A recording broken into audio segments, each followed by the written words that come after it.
Look at you, Scotty. You look good. Made for TV. Made for TV. And there is Chris Saunders. We'll just have you guys scoot in here a little bit. There we go. There we go. All right, ladies and gentlemen. Scoot that back a little bit. It is about go time. Make sure everybody's hearing us okay. I think they can. Scotty, your first DHS hunt. Yes. You look like a nervous wreck. No doubt. Hey, being around these guys, you will be. We got Chris Allen, Noel Allen. We got the crew coming. We got everybody here. We're at Noel's house. It is getting close to dark 30. We've got Saunders versus Engle. We've had a really good time sitting here cutting up, listening to Chris's stories, and Noel just shaking his head, wondering if any of it's true. Chris Allen's stories. Yes, Chris Allen. Chris, all your stories are true. Yeah. But yeah, we will be live here in about an hour. Yeah, probably. Probably about an hour. We'll be live from the woods. First of all, what are you guys hunting? Because that has been a hot topic for debate. I've got a pretty good idea, but let's start with Scotty. What dog you bring? I brought Dude. You brought Dude. And Dude, now tell me, I think Dude won something here a little bit a while back.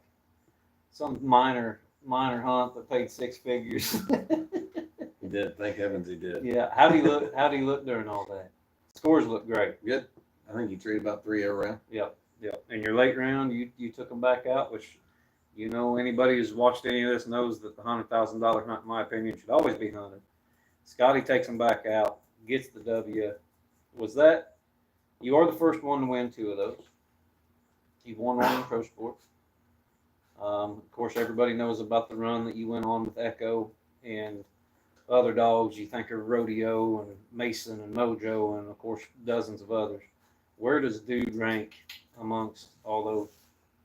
Well, after last weekend, it helped. Pretty high. It helped him anyway. He got to ride in the back of the truck home. No, he's making a good dog coming into it. So. Yep.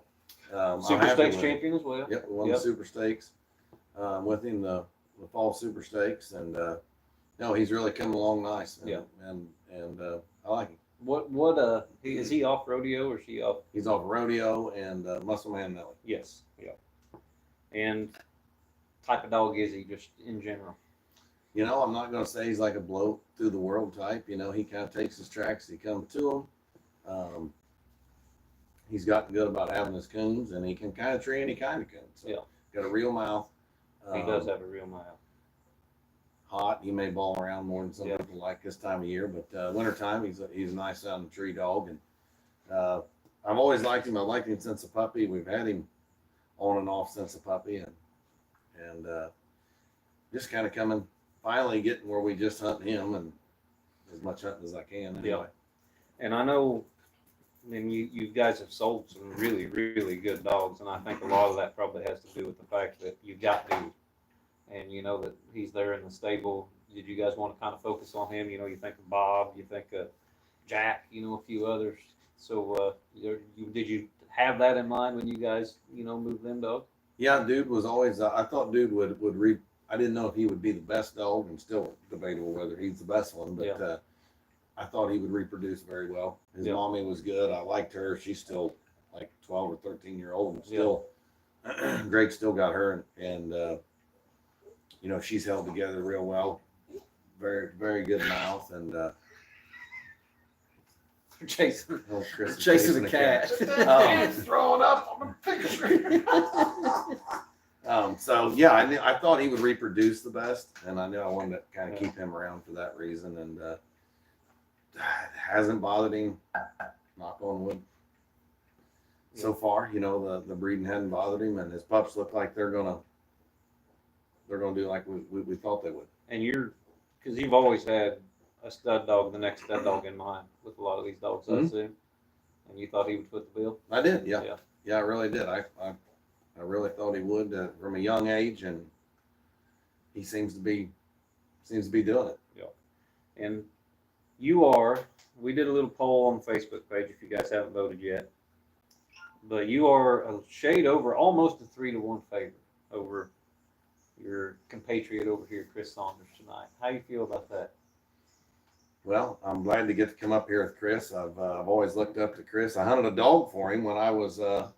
Yeah. I hunted a little dog called Miami Valley Jinx. Yes. Is he the men- first he one mentioned, he mentioned that that I on the way up here. Yep. remember Chris having, and he let me take him, I think, to the youth hunt. Yep. Back in, I'm going to guess, about 97, 98. Probably. Yeah. Maybe 96. So tickled to death. Hey, the favorite thing, I've really never claimed to be a great handler or anything like that. You know, I think good dogs probably make guys look like good handlers. So I'm glad to get to do it. And I've known Chris since I was 16, 15, probably 16. I started coming up meeting him there at Sabine, Ohio, hunting. So I'm just glad to get to do it. Yeah. And what do you think of Chris as the dog man? Because, I mean, everybody knows he's been on the EHS. He's already got a win. He's got a win over one of the best females on the planet in Axe and Boo Boo Rivers. He's been in big wins just like you and stuff like that. But, I mean, universally well respected as a dog man. I assume that's your opinion of him as well. Chris has done very well. He's very respected when he does something that's right. And that goes a long way for me. So. Now, Saunders, how bad do you want to beat Scott Engle tonight? Just as bad as I would anybody else. Yes, that's right. So let's talk about your dog. What are you hunting tonight, I'm Chris? hunting flesh and boners, or Yep. Lone Pine flesh and boners. Full name, I just call her Flesh. Yep.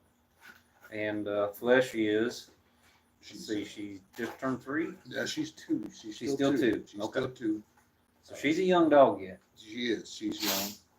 She's young. What do you like about Flesh as far as, you know, when you think of your dogs like Jinx, like Flex, like some of the others, just like I was talking about Scotty, comparing, you know, due to some of his old ones, where does she stack with some of these ones? that you've hunted? Well, she's a different style of dog, which took a little get used to for me because I've hunted the same bunch of dogs since the 90s. Yeah. So, you know, that took a little adjustment on my part. She does things a little different. She's not you know, Jinx and Flesh and all them. They're trailing clover type. Yeah. You know. Yeah. That's not how she operates. Yep.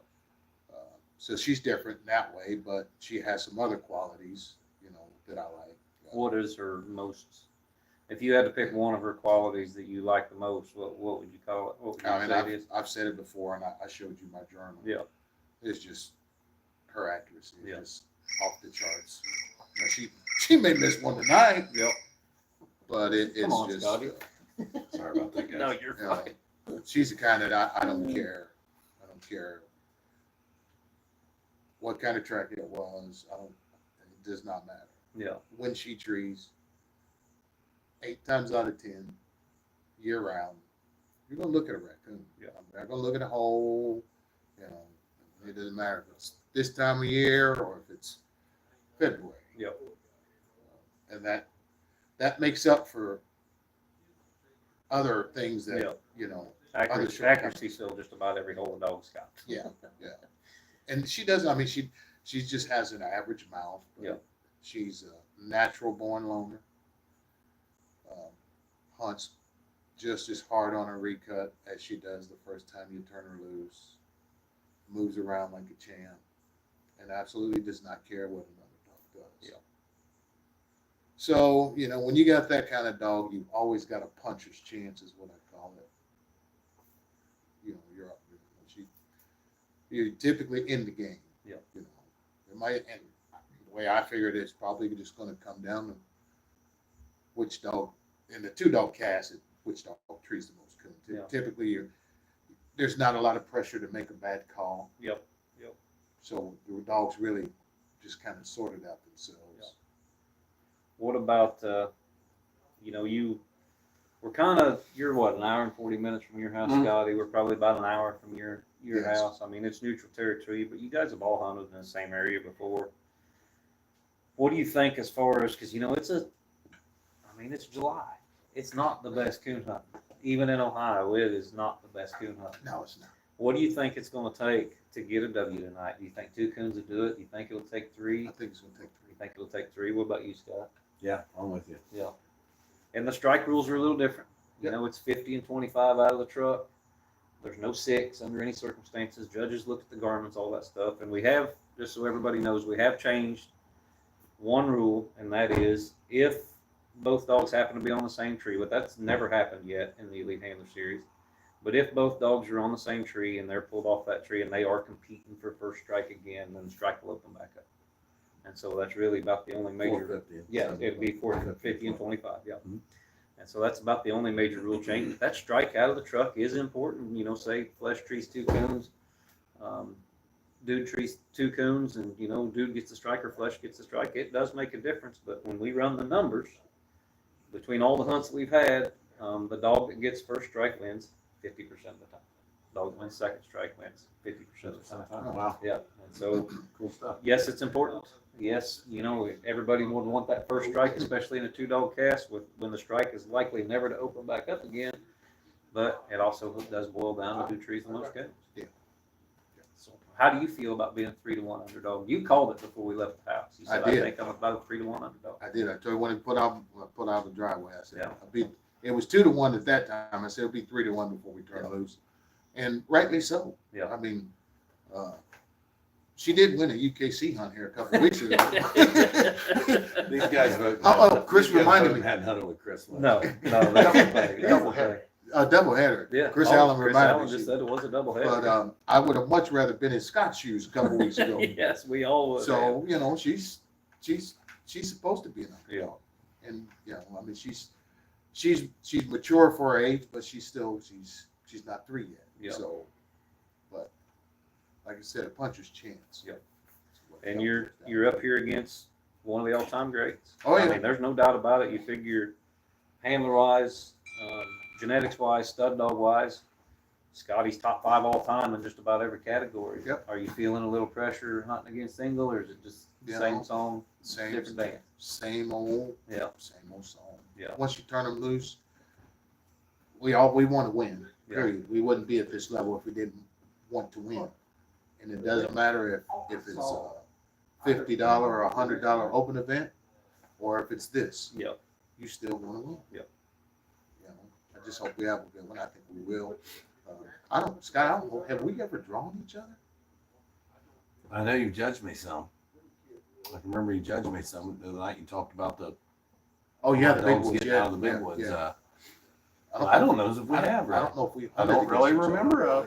Well, this will be the Engle versus Saunders debut. Yeah. It'll be good.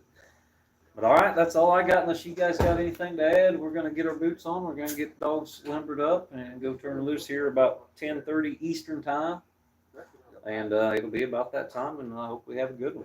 At least I'm thinking. You guys let me know what you think. Engle's ranked 8th right now. Saunders 1-0, just outside the top 10. I mean, I'm privy to all the numbers. Everybody else can see the top 10. Saunders is just outside of it with his 1-0 deal. You've got Bill Murphy sitting right there, ranked top 5. I think a good matchup for both of you guys would be maybe, get that winner up against Bill Murphy and Crash, and then you're one win away from maybe taking Strickland's title from him. That would feel good, wouldn't it, Scotty? That would be nice. That's I right. want to beat John, right? That's right. So I think that's a matchup to make, and we'll just have to turn these dogs loose and see who gets the W and go from there. See how it all shakes out. Sounds good. Thank you guys. All right. You and Wade for Yeah. doing this. Yeah, I Good guys. appreciate it. Really. Yeah, make Appreciate sure to it. thank all the sponsors: Joy Dog Food, Razor Gear, Elite Nutrition, Full Cry Magazine, Conky's Outdoors. Yes, Conky's Outdoors especially. And if you guys get time to check out the podcast tomorrow, Justin Estep, he gets on there and talks about a little girl that they're having a benefit for that's got cancer up in Virginia. And Conky's played a big role in that, donating some stuff to that too. So Awesome. big kudos to all of them. You guys take a listen. Hey, you guys get your membership, get ready. We're going to be loose here in about 1 hour. Thank you, fellas. And thank you guys.